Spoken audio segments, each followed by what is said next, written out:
Boards don't hit back. Oh, as you observe Bruce Lee's legendary footage, I will commence introducing you to this extraordinary occurrence.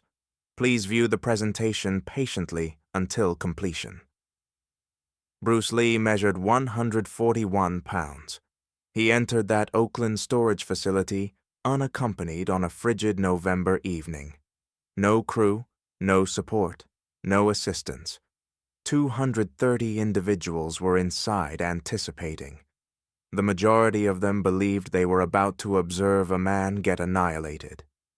Yet what they genuinely observed for 11 minutes transformed something within all of them that never returned to its previous state. This is what they perceived. Oakland, California, November 1969. Not the Oakland of promotional images, not the Bay perspectives and bridge photographs the visitors transported home in their baggage. This was the alternative Oakland, the one that existed following midnight in storage facilities, with no designations above their entrances. In chambers where men assembled to observe other men discover precisely how much suffering they could withstand before something within them permanently fractured. The atmosphere that evening transported the distinctive frigidity of a Bay region, autumn, damp, substantial.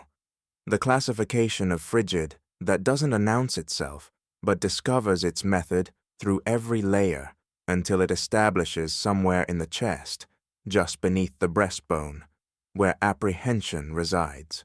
No 230 individuals were inside that storage facility. None of them had acquired a ticket. There were no tickets. There was no promoter, no sanctioning organization, no physician at arena side, no official of any classification. What existed instead was a single telephone communication, made 4 days earlier, that had disseminated through Oakland's underground combat community. The method fire disseminates through parched grass in August. Rapid, complete, and impossible to halt once it commenced. Bruce Lee is going to engage Alexei Volkov. That was all the communication articulated. No temporal designation provided initially. No location. Just the designations positioned side by side, and the implication of what would transpire when two men that divergent occupied the same space with nowhere to withdraw. Individuals came regardless. They always do when the thing being presented is something that cannot be manufactured, cannot be rehearsed, and cannot be anything other than precisely what it is. The truth delivered at complete velocity, with no protection for anyone observing. Alexei Volkov was 34 years of age, and he had never been defeated. Not once. Not in the grappling halls of Eastern Europe, where he had instructed from the age of 9, under coaches who treated suffering as a pedagogical instrument. Not in the underground circuits of Chicago and Detroit, where he had arrived 3 years earlier. Ye articulating almost no English, transporting a single container, and proceeded to dismantle every man positioned in front of him with a methodical, almost clinical efficiency that left observers struggling to describe what they had perceived. He stood 2 meters 13 centimeters in elevation, 311 pounds in mass. These numbers require a moment, not because substantial men are uncommon in combat disciplines. They are not. But because Volkov's magnitude was divergent in quality, not just quantity. His hands were the magnitude of serving platters. His neck was broader than most men's shoulders. When he navigated into a chamber, the chamber reorganized itself around him. The method, water reorganizes around stone. Individuals moved without deciding to move. Space opened without anyone choosing to open it. He had been a decorated Greco-Roman grappler in Eastern Europe before circumstances, the precise nature of which he never discussed, had transported him westward. What was comprehended was that he had represented his nation in international competition.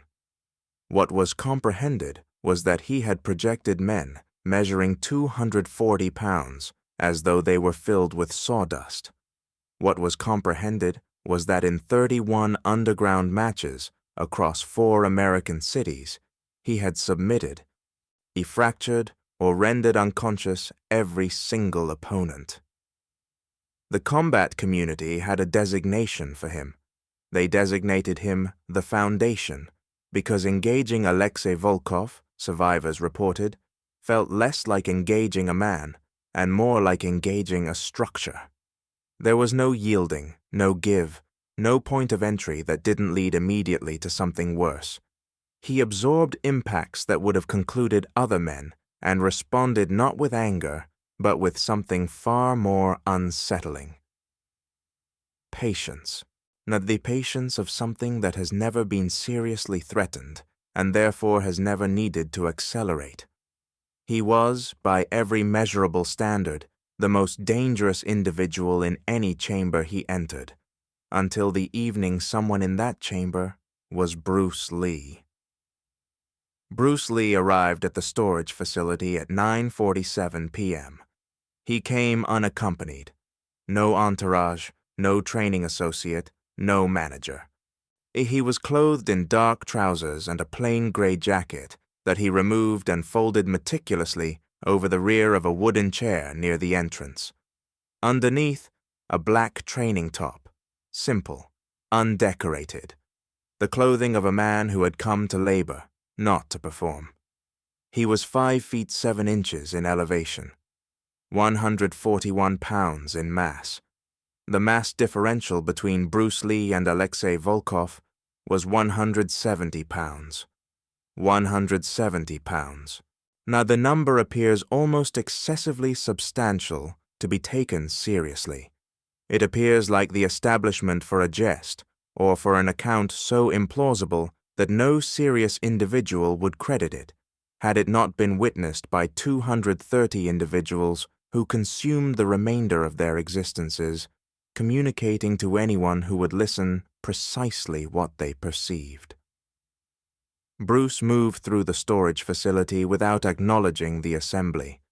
He discovered an open space near the distant wall and stood there for approximately 4 minutes, perfectly immobile, vision closed, respiring with a deliberateness that suggested each respiration was a conscious decision rather than an automatic function. Several individuals nearby observed him, uncertain what they were witnessing. It did not resemble preparation. It did not resemble meditation in any form they recognized. It resembled, one observer later articulated, like a man having a very hushed conversation with himself regarding something he had already determined. When he opened his vision, they discovered Volkov immediately, across the storage facility, through the assembly, without searching. Volkov was observing him, had been observing him since he navigated inside. The giant's expression was unreadable, not contemptuous, not amused, not particularly interested. Nay, the expression of a man witnessing something he completely expects to comprehend within the next 30 minutes. For 3 seconds, neither man moved. Then Bruce nodded. Once, small, precise. Volkov articulated nothing, but something displaced behind his vision, something that the men standing closest to him noticed and would later describe with varying degrees of certainty. Not concern, not precisely, but perhaps the first faint signal of a question he had not previously thought to inquire. What does this man comprehend that I don't? The question, once arrived at, would not depart. The account of how Bruce Lee and Alexei Volkov concluded up in the same storage facility on the same November evening commences, as many significant things do, not with a dramatic confrontation, but with a conversation that nobody was supposed to overhear. It was 3 weeks earlier, a private gymnasium in Berkeley, the classification of location that doesn't advertise, and that exists through word of oral communication alone, that serves a specific clientele. serious men who instruct seriously and prefer to do so without an audience. The classification of gymnasium where the equipment is aged but maintained with religious care, where the floor emanates decades of effort, where the unspoken principle is that what transpires inside stays inside. Bruce was there conducting a closed instruction session with 4 of his senior students. Now, he had been laboring them through advanced concepts, not techniques, never just techniques, but the principles beneath the techniques, the geometry of movement, the physics of force generation, the method a body in motion can become something that conventional defensive thinking simply has no category for. Now, he was in the middle of demonstrating a concept he designated the space between decisions, the fraction of a second that exists between an opponent's committed movement and their capacity to respond to what comes next. When the entrance at the distant end of the gymnasium opened, 2 men navigated inside. The first was a man designated Marcus, Antony Marcus, who operated the underground circuit in the Bay region and who possessed a gift for discovering himself present at moments of historical significance. He was a compact man with rapid vision and the particular energy of someone who has consumed his entire existence arranging things between other individuals and acquiring a percentage of the result. The second man was someone Bruce had not perceived before. He was enormous, not Volkov, not yet, but a man clearly from Volkov's world, heavy, deliberate, moving with the particular economy of motion that comes from a body so substantial that unnecessary movement represents a genuine expenditure of resources. He articulated nothing. He stood just inside the entrance frame and observed. Marcus approached Bruce with his hands visible and his smile professional. "Mr. Lee," he articulated, "I apologize for the interruption, and I possess a proposition that I accept deserves 60 seconds of your attention." Bruce studied him for a moment. Then he looked at the man in the entrance frame, then back at Marcus.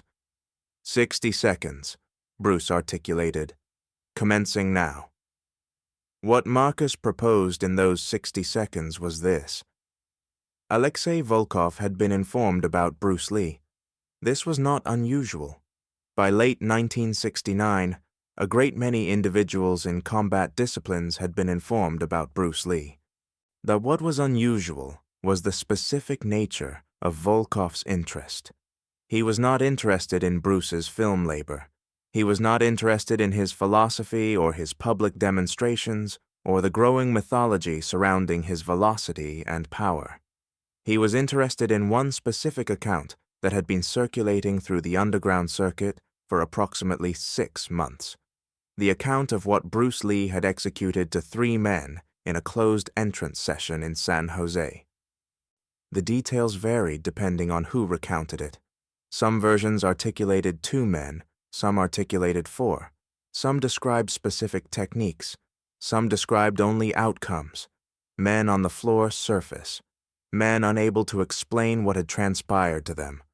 Men who instructed seriously and had been disassembled by someone who moved so differently from anything they comprehended that their existing frameworks for combat simply failed them completely.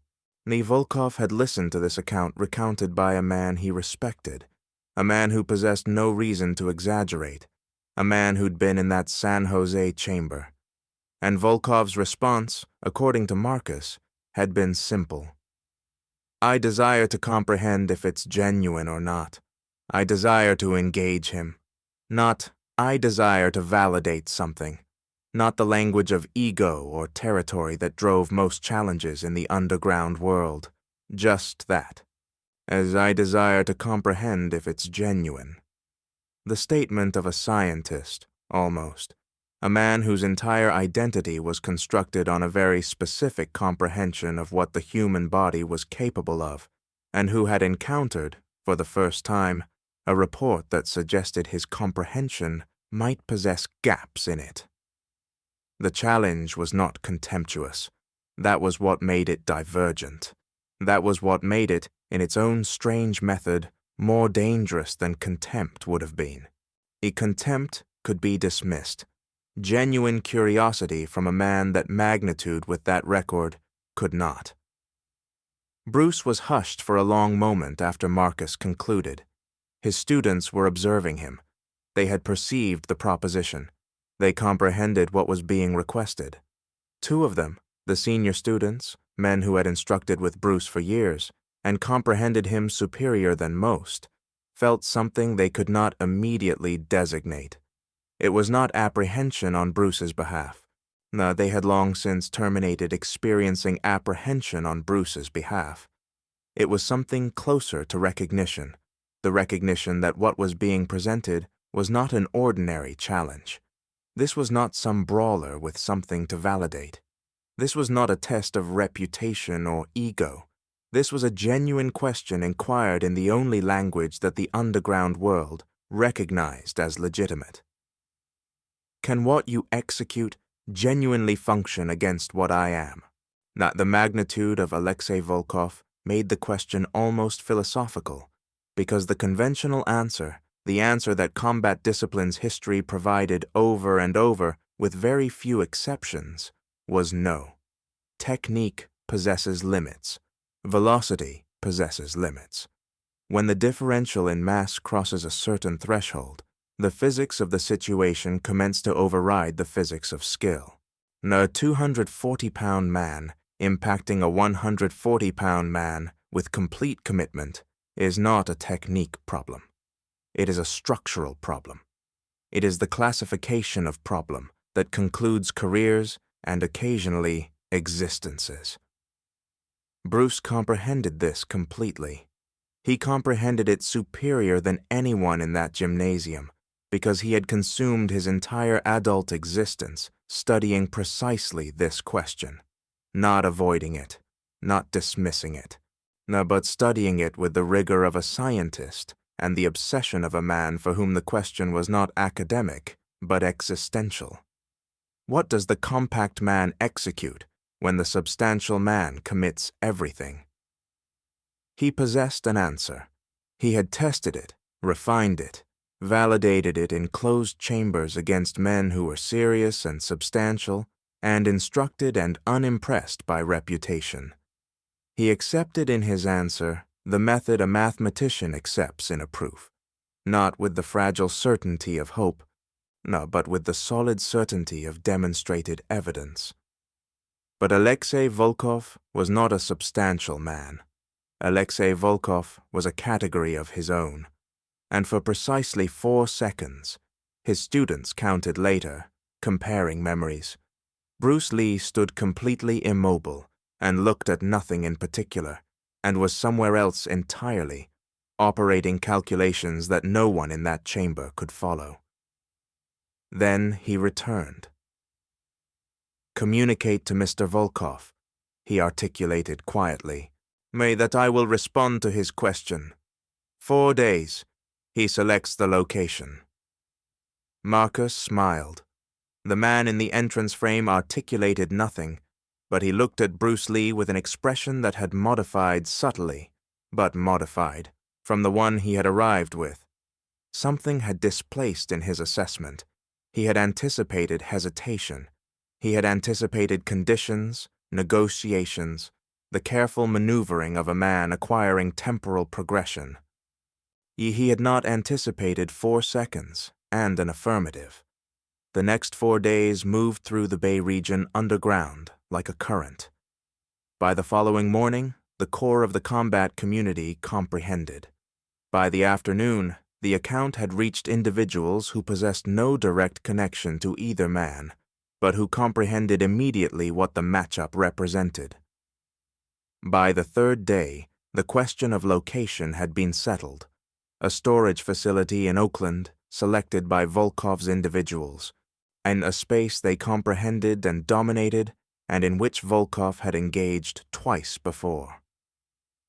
Both occasions, the other man had not concluded the evening standing. Individuals commenced making their method to Oakland from as distant as San Jose, from Sacramento, from across the bay. They came because they had been informed. They came because something in the description of the matchup triggered a response that was older than reason, the response to witnessing something that exists at the outer edge of human possibility, where the question of what an individual can execute terminates being theoretical and becomes, for a few minutes, undeniably, irrevocably genuine. 230 individuals crowded into that storage facility, and every single one of them, when they described that evening afterward, commenced the same method. They articulated, "You possess to comprehend. You possess to comprehend what it resembled when they were both in the same chamber." The storage facility possessed no designation. It existed on a street that industrial maps recorded with a number rather than a word, in a part of Oakland that the city's promotional literature did not reference. Surrounded by other structures of similar anonymity, structures that stored things, that processed things, that conducted the invisible commerce of a port city without advertising the fact. During the day, it was unremarkable. At evening, with 230 individuals inside it and a single suspended lamp casting a circle of harsh yellow illumination over the center of the concrete floor surface, it became something else entirely. It became a location where something was about to transpire that could not be untranspired. The assembly had arranged itself instinctively, without direction. An individual stood in a rough circle around the illuminated space, pressed together at the edges, those in the rear standing on crates and machinery to perceive over the heads of those in front. The atmosphere was substantial, body heat and cigarette smoke, and the particular atmospheric pressure that constructs in enclosed spaces when a substantial number of individuals are experiencing the same elevated state of anticipation simultaneously. Nobody was articulating loudly. That was the first thing observers remembered. In any other context, a boxing venue, a grappling hall, any sanctioned occurrence, there would have been noise, shouting, the competitive energy of an assembly laboring itself upward. But here, in this storage facility, 230 individuals were almost hushed, because they had all, by now, perceived both men in the chamber, and the perceiving had executed something to the noise. Volkov stood at the distant end of the illuminated space, where he had arrived 30 minutes before Bruce, and had consumed that temporal progression, executing nothing in particular, standing, occasionally rotating his shoulders, once accepting a container of water from a man near the wall, and consuming it gradually without acceleration. He wore a sleeveless gray instruction shirt and dark grappling trousers. No footwear. His feet on the concrete floor surface were broad and flat, and somehow conveyed in themselves the impression of something foundational, something load-bearing. Individuals near him articulated in lowered vocal projections, not because he had requested them to, not because he had executed or articulated anything threatening, but because his presence in that space generated without effort or intention a gravitational quality, a sense that the atmosphere immediately surrounding him operated under slightly divergent principles. Men who had consumed their existences in combat disciplines and who were not easily impressed discovered reasons to stand a few feet further from him than they normally would have stood from another man. One observer, a judo instructor from San Francisco who had competed internationally and was not given to exaggeration, described it this method years later. "I've been in chambers with dangerous men my entire adult existence. I comprehend what danger feels like as a physical presence." Volkov was something beyond that category. Standing near him felt like standing near industrial equipment that was currently inactive but could at any moment become active. The danger was not in anything he was executing. It was in the simple fact of what he was. He had not looked at the entrance since Bruce arrived. He didn't need to.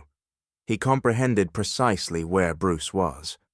Every adjustment in the assembly's energy, every subtle displacement in the atmosphere of the storage facility, and had tracked Bruce's movement through the space with the precision of a compass discovering north. Volkov processed this intelligence without appearing to process it. The method a very experienced predator monitors an environment continuously, automatically, without the expenditure of conscious attention. When Marcus stepped into the center of the illuminated space and raised a hand for hushed, Volkov turned and looked directly at Bruce Lee.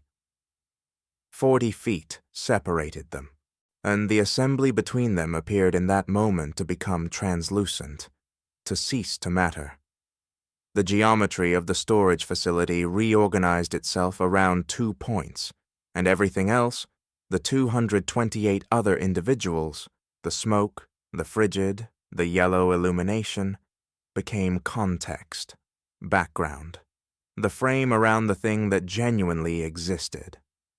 Bruce did not look distant. He stood with his mass slightly forward, his hands loose at his sides, his body presenting the particular immobility that his students recognized and that strangers consistently misread. They perceived relaxation. They perceived a compact man standing quietly in a storage facility. They perceived, some of them, something that resembled composure. It was not composure. It was the opposite of composure, compressed into a shape that composure sometimes resembles. It was complete activation. Every system, every sense, every calculated comprehension of the situation operating simultaneously at complete capacity, producing an exterior immobility, the method a gyroscope produces stability through the management of enormous internal force, not through the absence of it. Bruce Lee was, in this moment, more awake than he had ever been, and Alexei Volkov, across 40 feet of storage facility floor surface, comprehended this. The question behind his vision displaced, sharpened. "Oh yes," the question articulated now. "This one is divergent." Marcus articulated for approximately 90 seconds. He established what everyone already comprehended. This was a private occurrence. No recordings, no official result, no external existence of any classification. What transpired in this storage facility stayed in this storage facility. The men who witnessed it would transport it privately, share it selectively, and comprehend that the value of what they were about to perceive depended entirely on its remaining outside the reach of individuals who hadn't earned the right to comprehend about it. Then he stepped backward, and the storage facility went so hushed that individuals later described perceiving the structure itself, the metal structure ticking in the November frigid, the distant sound of bay water, the collective respiration of 230 individuals who had all, in the same instant, terminated, respiring normally. Volkov moved first, not toward Bruce, not yet. He simply stepped into the illuminated space, and the act of stepping into the illumination modified something about him. The storage facility had been making him smaller, abstracting him into the assembly. The illumination restored his genuine dimensions. Under that single suspended lamp, Alexei Volkov became completely visible for the first occasion, and several individuals in the assembly reacted physically. An involuntary step backward, a sharp intake of respiration, a hand reaching for the upper limb of whoever was standing closest. He was simply excessively substantial, not in the method of an adipose man or even a heavily muscled athlete, in the method of a structure, and in the method of something that had been engineered for a specific purpose and had achieved that purpose so completely that its form appeared inevitable rather than biological. His shoulders obstructed the illumination behind him. His shadow on the concrete floor surface was enormous and incorrect, shaped more like the shadow of a piece of machinery than of a human being.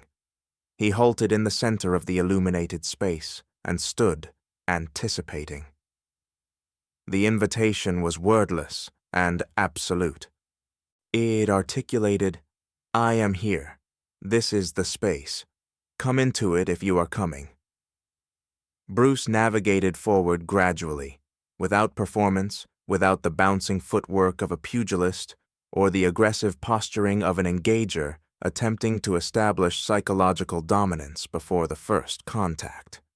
He navigated the method a man navigates to a table he intends to sit at, with purpose, without drama, with a complete absence of any signal that could be read as uncertainty. Where he halted 7 feet from Volkov, and the two men looked at each other, and the storage facility retained its respiration, and the November frigid pressed through the metal walls, and somewhere outside on the bay, a ship's horn sounded once, low and long, like punctuation at the conclusion of a sentence the world had been attempting to conclude for a long temporal progression. 7 feet. The assembly comprehended this distance instinctively. 7 feet was outside Volkov's immediate reach, or his upper limb span was extraordinary, but 7 feet required commitment, required a lunge, required the surrendering of positional dominance in exchange for the possibility of contact. 7 feet was also, for someone of Bruce Lee's documented velocity, a distance that could be closed in a temporal frame that human reaction struggled to process. 7 feet was a negotiation, a statement made in the language of space. "I perceive what you are," the distance articulated. "And I've positioned myself precisely where my comprehension of what you are communicates to me to stand." Volkov looked downward at Bruce Lee from his extraordinary elevation, and something transpired in his facial region that none of the observers could quite agree on afterward. Some articulated it was the commencement of a smile. Some articulated it was concentration, crystallizing into a single point. Some articulated it was the expression of a man who has consumed 34 years, constructing a certainty about the world, and has just encountered, for the first occasion, a detail that doesn't fit. He articulated. His English was accented, deliberate, each word positioned meticulously like a foot testing uncertain ground surface. "You are more compact than I anticipated," he articulated. The storage facility anticipated. Bruce looked upward at him, and here observer accounts align with remarkable consistency, without any adjustment in his expression whatsoever. No flicker, no response to the implicit diminishment, as though the observation were purely meteorological, as though Volkov had commented on the temperature. "Everyone is," Bruce articulated quietly. 2 words. The assembly exhaled, and Alexei Volkov, 34 years of age, undefeated, 311 pounds, and a man who had never in his adult existence been provided a reason to experience the specific sensation that was moving through him now. Alexei Volkov looked at Bruce Lee and experienced, for the first occasion in as long as he could remember, the faint, unfamiliar, deeply unwelcome arrival of something that was not quite doubt, but was doubt's near neighbor. The match had not yet commenced. It had already initiated. The match endured 11 minutes. 11 minutes. But no one in that storage facility would ever completely agree on, because memory, when subjected to extreme experience, does not record like a camera. It records like a painter, selectively, emotionally, with an instinct for what mattered rather than what occurred. 230 individuals witnessed the same 11 minutes and transported 230 slightly divergent versions of it for the remainder of their existences. But certain things were consistent across every account. The first, Bruce Lee moved in methods that the observers possessed no existing vocabulary for. Not rapid.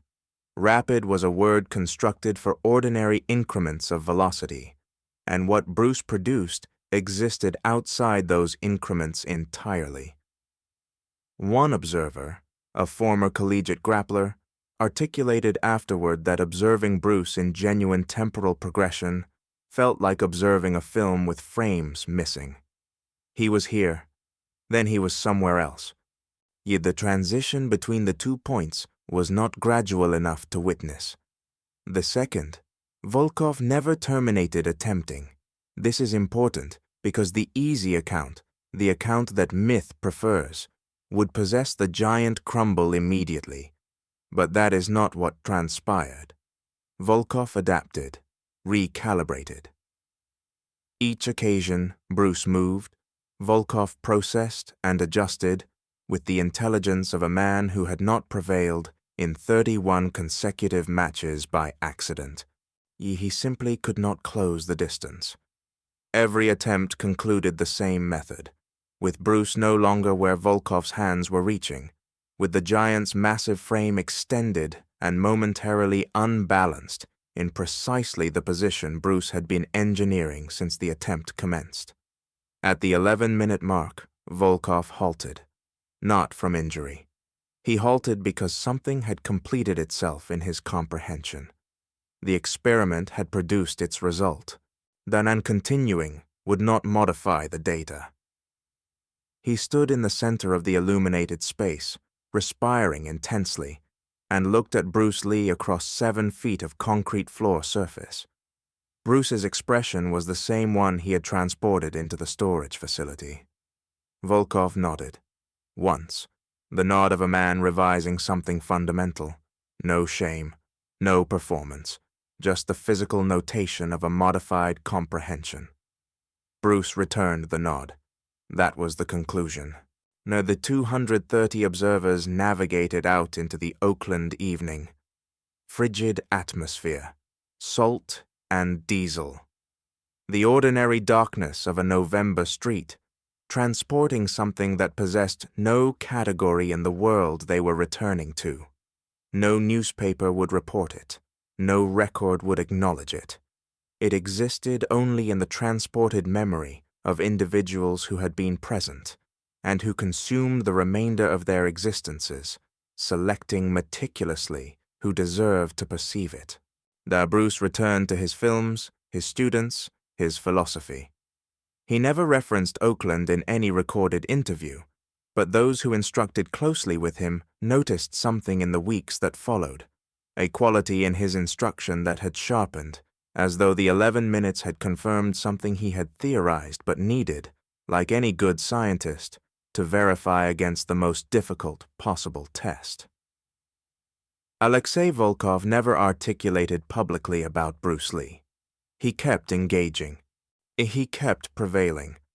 But men who comprehended him before that November evening described a modification they couldn't precisely define, a pause before commitment that had not existed before, as though he had learned in 11 minutes that the world contained categories he had not previously accounted for. The storage facility still stands. No marker, no plaque. It stores things now, as it always has, the anonymous cargo of a laboring port city. But what transpired within its walls on that frigid November evening left something behind that concrete and steel were not designed to retain. The memory of what transpires when the immovable discovers that something exists which does not need to move it, only to move around it, through it, past it, faster than the immovable can follow. That is what 230 individuals transported home. That is what Bruce Lee left behind.